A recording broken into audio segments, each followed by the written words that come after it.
Good morning to you, my viewer around the world. Rise and shine with global entertainment news. Morning, boss. I'm your host, Steven, ready to start your day with the fresh news and stories. Uh, right here with me, bringing our own to the studio is. Bella. Let's dive into today's headline fresh from the nation and the independence news. Today's top story from the nation: bank customers, phone subscribers reject fees on airtime for USSD transaction. Bank customers and phone subscribers have rejected the migration to the end user bill (EUB) model for unstructured supplementary service data (USSD) service, which took effect from yesterday. The policy came into effect yesterday. Under the new billing model, USSD charge will be deducted directly from the customer's airtime balance and not from other banks' accounts. Also, each USSD session attract a charge of 6.98 naira per kobo. President Bank Customer Association of Nigeria (BCAN) Dr. Uju Ogbunka said bank customers will not continue to bear the brunt of excess charges by banks that do not align with CBN guide on bank charges. Obuka said the free respect an extra burden of customers who are already being choked by other charges that many of the banks cannot explain.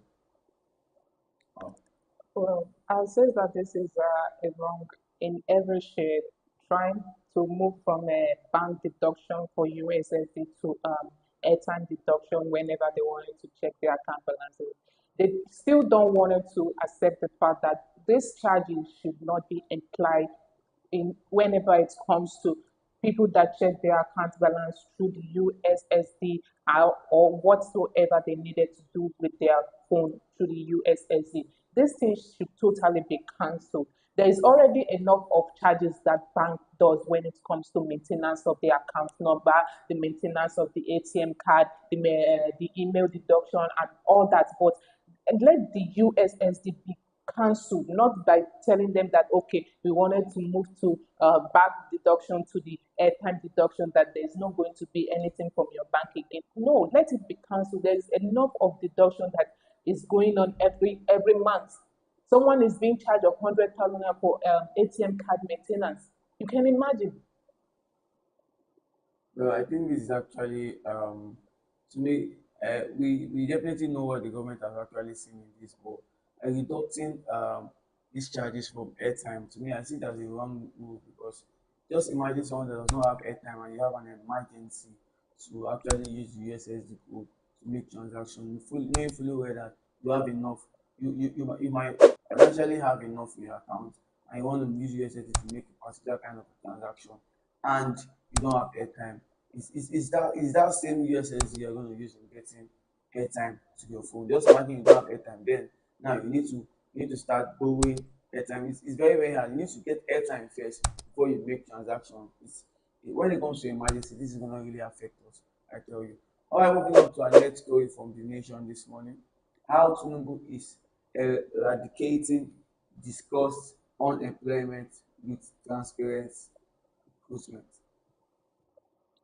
A retired NNPC director once confided in me if I were appointed as GMD of NNPC. The first thing I would do to lay off hundreds of staff who contribute nothing. Many of them got into godfathers or Bible and lack the technical know-how to move the company forward. His worldwide why Hash reflected a reality Nigeria has lived with for too long, a public sector bloated with disgust unemployment, which positions were filled neither by merit nor by passion for the job, but by connection or mere availability of the job. Today, under President Bola Ahmed Tinubu's renowned hope agenda, that tide is changing and changing fast.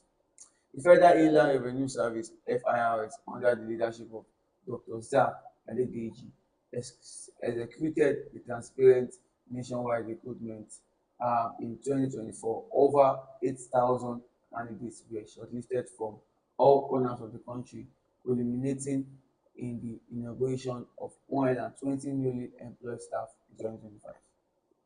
Well, talking about discussing unemployment in Nigeria, and then he trying to say that many people got into a job due to bribery and all that. It is the state, it is the way the country has been reduced to the fact that some job that you know that this job is well paying, unless you make a payment for to secure that job, you won't be able to get it. And then it's really, really sad to for that. For him actually saying that how will I even say, people getting bribery. I feel like he also should actually reflect on the fact of how he got into that position. If there is going to be need of calling out people of making a bribery to get into one office position or the other, I feel like it's a good example that Nigeria is going to point out to that because they know that he's not actually a good candidate for this position, but still yet he was being put there by the INEC chairman.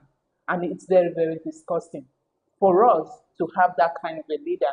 And the job he's talking about that he needed to eradicate all those things. I feel like for the past 2 years, nothing has actually been done in a positive way. But instead, we are hearing a whole lot of inflation going down to 23 percent point, 23.24% lower than what we actually expected. And then it's choking us, talking about the insecurity and all that. He's not actually paying a good, like, he's not even portraying a good leaders to us, but we feels like, okay, let the 4 years and then we still have 2 more years and then let's see how far it's going to go. So this thing is coming out to say it's just as if I wanted to assure Nigeria that no matter how it is, I'm already giving a hope. If you elect me for the second time, I'll make sure there's a job opportunity. All right, I think you said it all. Moving on to our next story from the nation this morning.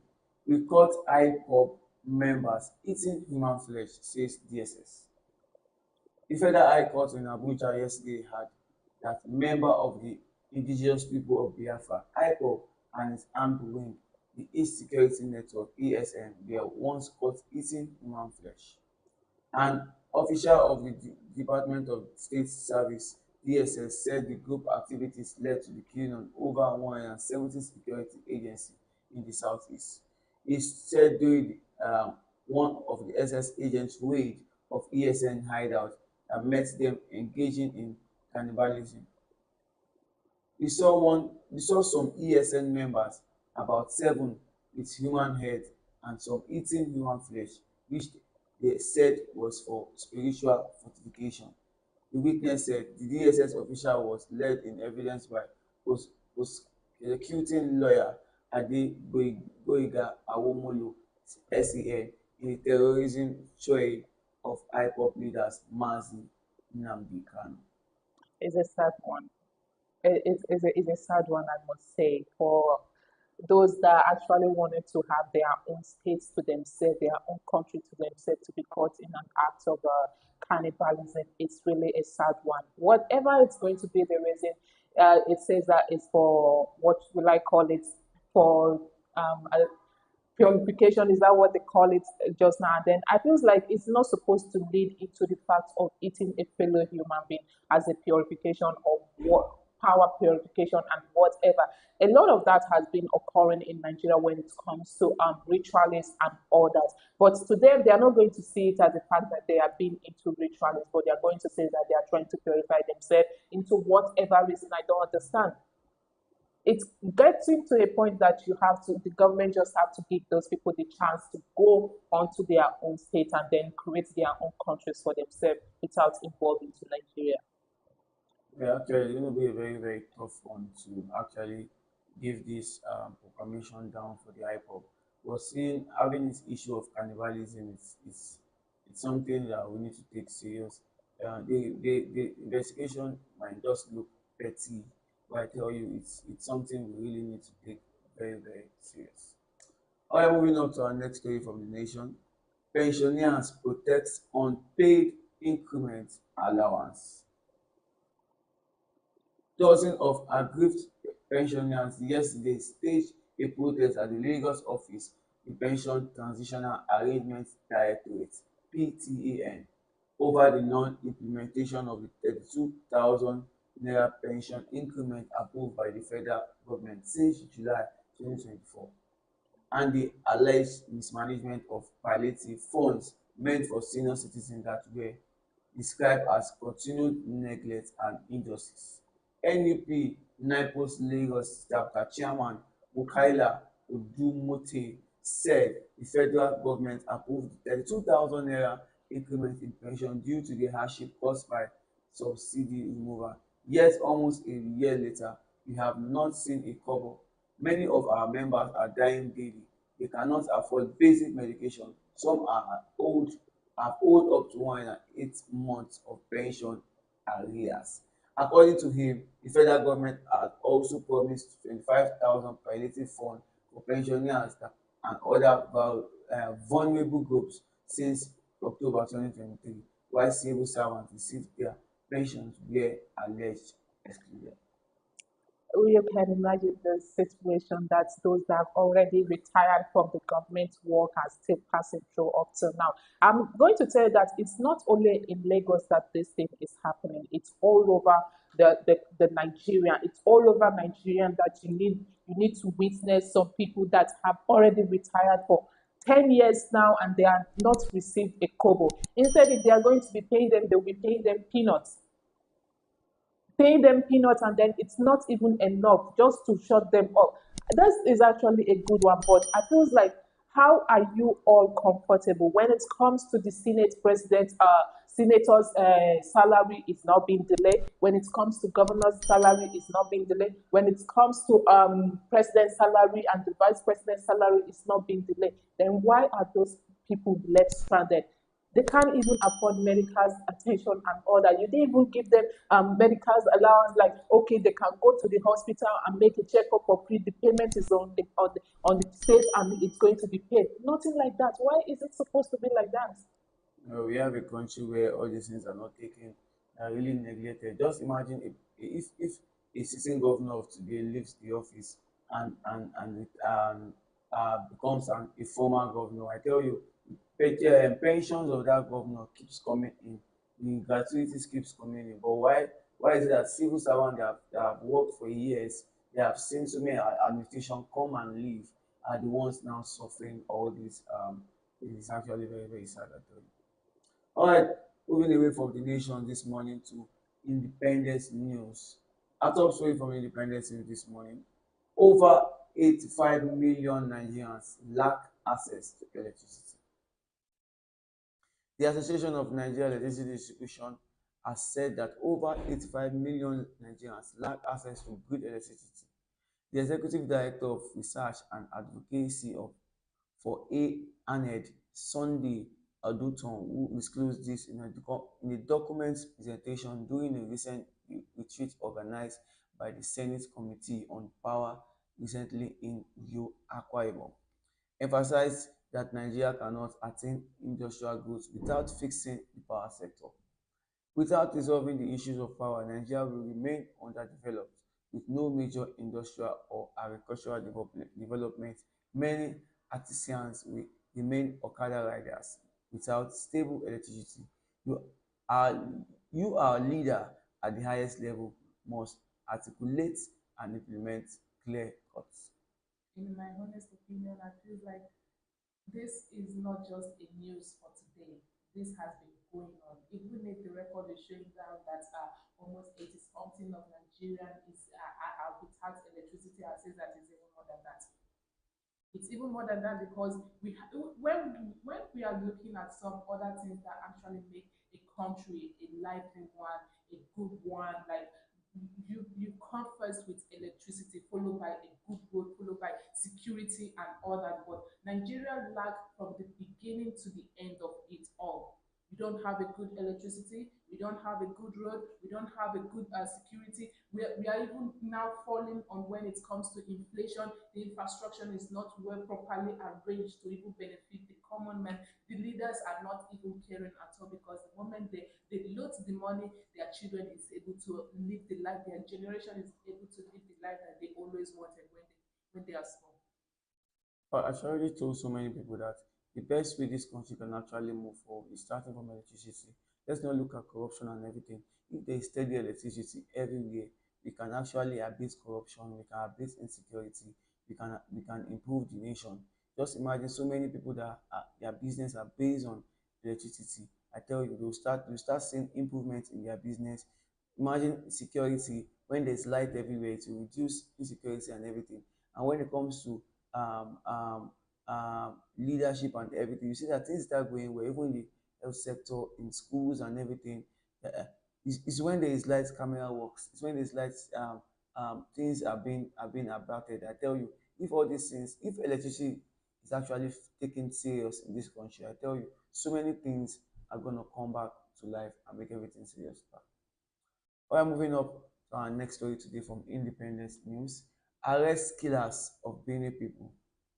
Tinubu tells security agency. President Bola Tinubu has directed the Inspector General of Police Kayode Igbetekun and the Chief of Defence Staff Christopher Musa to arrest killer headers who perpetrate the heinous killing of over 100 people in Yelewata community in Benue State. Tinubu gave the directive while addressing stakeholders at the Government House in Macaulay. The meeting included the Secretary to the Federal Government, George Akume, traditional ruler and former governor of the state, the Governor of Kwara, Imo, Kogi, Plateau, Ondo, Nasarawa also attended the meeting. President Tinubu called out the Inspector General of Police to know why arrests had not been made. How come no one has been arrested for committing this heinous crime in Yelewata? Inspector General of Police where are the arrests? The criminal must be arrested immediately, Tinubu said. He urged the head of the Department of State Service (DSS) and the National Intelligence Agency (NIA) to intensify surveillance and gather actionable intelligence to apprehend the perpetrators. Well, I would say that his own word was actually a good one, but the way he was being welcomed at the Benue State was kind of it's going to look as if that those people did not lose close to over 200 people in that state, and it's really really questioning. Like, you have to ask school students to line up on the road and be waiting for the president to arrive. People that lost their brothers, people that lost their sisters, their relatives, and all that, and then just in the welcoming of a tragic that happened. Not actually, it was something that is an achievement that's happened in that country, but a tragic, a very sad one at that of losing of over 200 people in that state, and then you needed to arrange everything. What does the governor of the Kogi state, the governor of Benue, Imo state has to do in all that? What? I tell you, you've not seen anything yet. In this country where we are, I tell you, there are so many things that I've not seen in my life that actually starts from this country. Just like you said, we are your visits. It's not a costly visit. It's not a congratulation visit. It's a condolence visit. You are coming for a condolence visit like that to visit what a state that actually lost lives and everything, and this that kind of welcome is being taking place. If these students they are meant to be in school at that particular moment. They are out to welcome. I don't want to have so many things to say on set here, so it won't look as if I have particular way I'm driving this at. But to me, I think that welcome is actually wrong. You shouldn't even have this kind of press welcome. Come in secretively, because you are going there to actually mourn people. You are going there for condolence visit, not for you to go there. There was a tight security that was being What implemented. actually even made me to laugh that in that incident whole scenario was him calling the Inspector General of Police to stand up and start asking that kind of question. To me, I see that irrelevant. These are questions. You can't tell me he doesn't have the number of the Inspector General of Police to have made these calls A when long this time killing has when started it happened. just happened. All these things are, to me, I see it as propaganda for, because the press conference there, the news is going to fly, pictures are going to fly out I'm for you going to to know tell you that. that no one is going to be arrested. Okay. All right, moving on to our next story today from Independence. Northern elders urge health of blood baths in Benue communities. The Northern Elders Forum (NEF) has strongly condemned the persistent wave of killing and violence engulfing Benue, Benue State, describing the situation as a genocide and a direct consequence of government inaction, political complicity, and systemic collapse. In a statement on Wednesday issued by Professor Abubakar Jiga Jede, spokesman of the NEF, the forum decried the alarming scale of human loss and suffering across Benue, warning that the state has once a pillar of agricultural productivity and economic stability is now descending into lawlessness and despair. Jide said the situation has degenerated into unrestrained bloodshed and lawlessness, turning communities into killing field and exposing the utter. Exactly. So I tell you, Exactly, that is what I am going to say because right now it's still going to live in the memories of Nigeria and in that state in Benue that people were being killed on Friday to Saturday morning, on Friday night to Saturday morning, and 200 were being buried. The children and children that are to come is going to hear about it that this incident happened in that place and then there was never an action that is being taken. so, well, with all these things that happen in Benin, we've not come out to hear that there was actually a particular survivor or eyewitness that actually witnessed what really happened in that scenario. To let us, for us to even have more um, knowledge on how to make attack and all this kind of thing. Because if there's a survivor that tells us, okay, well, this is how the attack happened, they came in at so time, they left at so time, they came in through this means and they left through this means. So this, at least this will be able to give us more information to know how these people actually operate in that moment. well, I saw the picture where the president actually visit one of the, I did some of the those that survive in the hospital. But I'm wondering where does that even come from because even up to now we haven't heard that there is any survivor of that. But this is Nigeria. We see what we don't expect, and then we are expect to take it like that it actually existed. Alright, moving forward to the next story from Independence News this morning. TCN owned 457 billion naira as power sector debt mounts NIPP plans privatization stills. The Transition Company of Nigeria (TCN) is currently owned by 457 billion naira by participants in the Nigerian electricity market as of March 2025. Engineer Oluwagbenga Ajiboye, Executive Director, Transmission Service Provider (TSP) TCN, has disclosed. Engineer Adeboye disclosed this on Wednesday during the opening of three-day TCN Media Workshop for Energy Correspondents Association themed "Understanding the Critical Roles of TCN in Nigeria Electricity Supply Industry" and its SI. Adeboye stated that 217 billion naira of the outstanding debt is classified as legacy debt, with ongoing discussion between TCN and the Ministry of Finance Incorporated (MOFI) aimed of securing partial repayment. On the issue of power sector privatization, Adeboye explained that the federal government has not sold in five nation integrated power projects due to low bid from potential buyers, which have failed to match the government's investment expectation. 200 billion, not in million, being owned by TCN.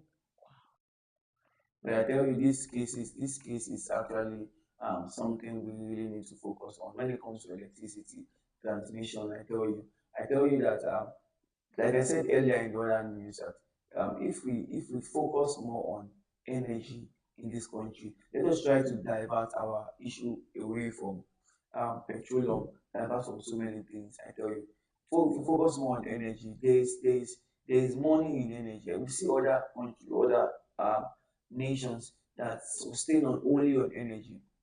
They feed only on energy to actually boost their economy.